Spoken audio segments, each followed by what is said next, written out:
Good day everyone, I'm Julie. I'm Lloyd. I'm Rachel. Hi, I'm Alay. I'm Leonard. Hi, I'm Philip. And welcome to Sing Turtle Talk. And today, we will be talking about the artist as in the Filipino culture. Come right in! Yun o, magandang araw. Kung nga pala ulit si Leonard. So pag-usapan natin yung culture influence. So bubunot tayo dito. May tatlo tayong question dito eh. Bubunutin ko yung... Bubunot ako. Stop. So ito no. Okay. So how does the artist promote Filipino culture? So sa asin no, tol. Alam mo ba yun? Sila yung kumanta ng ano, banda na... Yung sila yung kumanta ng... Yung ano, alam mo yun?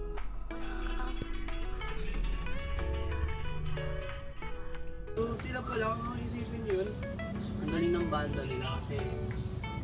Dun sa kantang yun, parang pinapakilala nila yung kultura ng Pilipinas.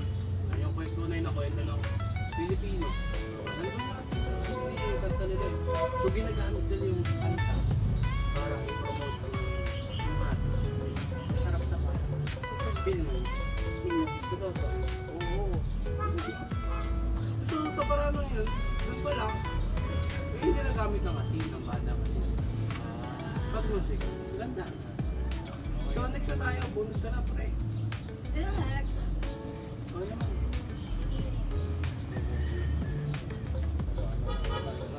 Yan pre. Cultural traditions, values, are protected by the world. Yung present naman na kasi yung mga artist naman. Yung sabi nga rin, pinapromote nila yung traditional na culture. Sugot ko yan pre.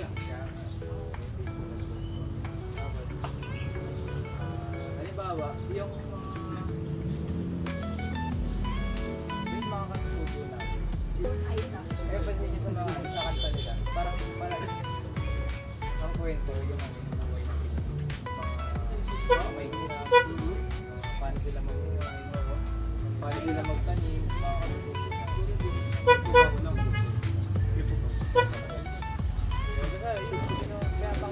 Pinapakita sa kinakanta sila yung ano, yung buhay ng mga Facebook.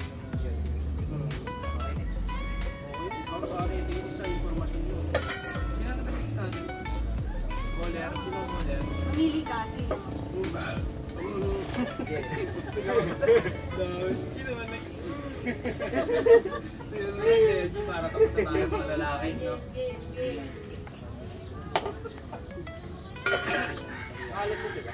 Third question is, do they incorporate indigenous sound, instrument, or languages? Sagutin mo yan, maayos. Sa tingin ko, kasi sa mga ibang kanta nila, may na-include doon na mga Cebuano na words or Ilocano.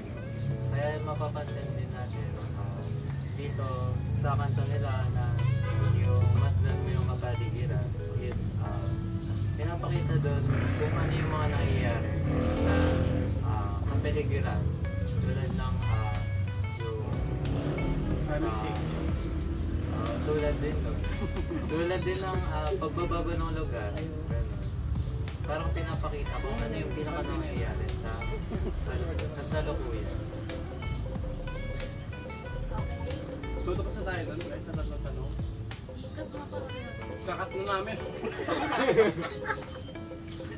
Episode 2! Tralala.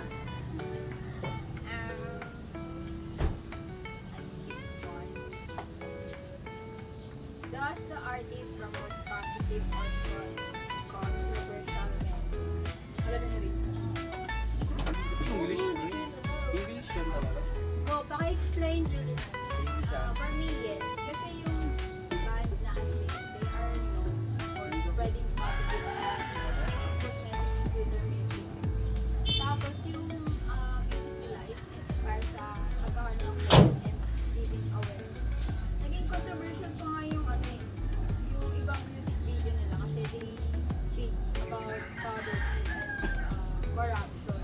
OBM rin. Kaya ayun, parang yung music nila is to open people's eye and encourage everyone. Sino gusto mong ano, next na sumagot? Hindi kasi gusto. Tirasan nyo na. Nakablue eh. Para sa'yo, sasagutin ko ang salunan ko. Pati yung Tristan. Totoo. Okay. Question number 2. What more values do they emphasize in their music and performance? Under music po, pinapakita nila yung pagmamahal sa Pilipinas. Sa kultura nito. Mas madalas din nilang pinapakita sa kanilang mga kanta na ang pagmamalaki ng pagkakalanlan at pamana ng mga Sulit. Oh, si Mert siya. Okay. Question. Ayan eh. Number 3. How do they impact the mindset and behavior of their audience? So, we all know naman na yung asin, may powerful impact sila and behavior sa mga audience, lalo na sa mga magulang natin, di ba? Kasi alam naman natin na alam ng mga magulang natin yung mga kanta nila, katulad ng Usok, Agoy. Alikabok. Kasi iba pala yun. So, feel ko yung reasons nila bakit sila nakikinig is una yung awareness and social consciousness. Kasi yung kanta nila, ino-open nga nila about the like war, poverty, and environmental. So, also yung music nila, nire-remind nila yung mga people from their roots and traditions para ma-idolize nila yung foreign influences. That's so amazing. I'm so proud. That's it. Next na tayo. 1. Episode 3. Okay, game. Bunot na. Okay, siya. Sige na. Ako ang sasagot. Okay, sure. Grabe naman si Pero dadagdagan mo. Sinagot lahat? Wait lang. So, number 1. How does the artist's music or performance evoke emotions in the audience? Through the combinations of powerful lyrics Powerful. and deep culture. Madalas nilang tinatalakay sa kanilang mga kanta ang isyu panlipunan at pamputuga. Dito naman sa kasaysayan, mahalaga sa karanasan ng mga Pilipino. Kaya po napupukaw yung mga audience dahil sa pagkakaroon nila ng deep lyrics. Kaya mas nagkakaroon sila ng damdamin at pagkakalanlan at pagbabatik. Ikaw naman, Ale, ano bang thoughts mo sa well nga, about sa napag-usapan nga kanina, yung songs nga nila about poverty, war, injustice, and the environmental. Also about the better life na rin. So, dahil doon, mas nananaig sa mga puso ng mga Pilipino o yung mga nakikinig, yung kanta nila. So, nafe-feel nila na connected sila, na understood sila, and represented sila nung kanta ng asin. Wow! Grabe naman yun. Galing mo! Parang nag-google talaga. Biglaan lang. Next na tayo pa. Next na tayo. Sino? Kung naman pre, hindi na patahimik yan. Okay. Parang di ka nga ito nakikita sa video. Mabasa. Ako, babasa ko yun. Yung ano na lang, yung mga nanonood na lang. Basahin niya. Tala. So dito, no? Nakasusulat. What themes do they address?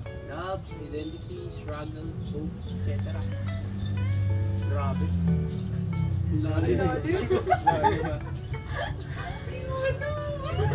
Pero dahil, masasabi ko dun sa asin. Sa bandang yan. Hindi lang pre, basta grabe. Hindi lang kasi basta kanta lang sila ng kanta. Yung sa kanta nila kasi, nararamdaman mo yung yung pagmamahal. Aww. Mga Pilipino talaga.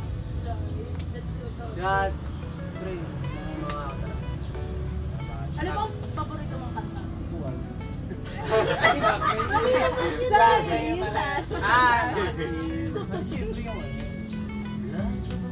Anong title niya? Napapansin. Ang title niya. Ano ba yun? Bayad ko ata. Yung ano yung wala ka bang napapansin sa kapaligiran? Hindi, mas doon mo. Basta Ay! Hindi mo kasi paborito yan. Yung ano ah. Pre, kami tatagto nyo. Ikaw nagbasa. Ayun, tama ka. Yung tama ko. Napaka-relevant ng mga kanta nila. Tapos, kasama ko din yung balita. Balita at balita. Balita. Tapos yung masdan mo yung... Sinabi ko na yan. Yung kapaligiran. Kaya mas tumatatak sa mga utak ng mga kabataan sa atin. Sa mga kapanood. Bakit pa ka bata? Siyempre, di pa na panahon ngayon. Panahon namin. Yung araw Yung ba? araw nyo? Yung araw namin. Ay, tol, minsan, astig din sila kasi gumagamit sila, hindi. Minsan kasi syempre, hindi naman lagi. Gumagamit sila ng mga katutubong instrumento. Kaya parang pag pinapakinggan natin, Ano yung relata? taik yung sa ginagamit ng mga igorot, yung mga ganun. Kaya, pag ramdam mo talaga yung kultura ng mga Pilipino. Doon natin makikita yung mga pinagagawa ng mga katutubo. Yung ginagamit nila, pre. Kaya, Kaya saludo kami sa Asin, no? Shoutout sa inyo.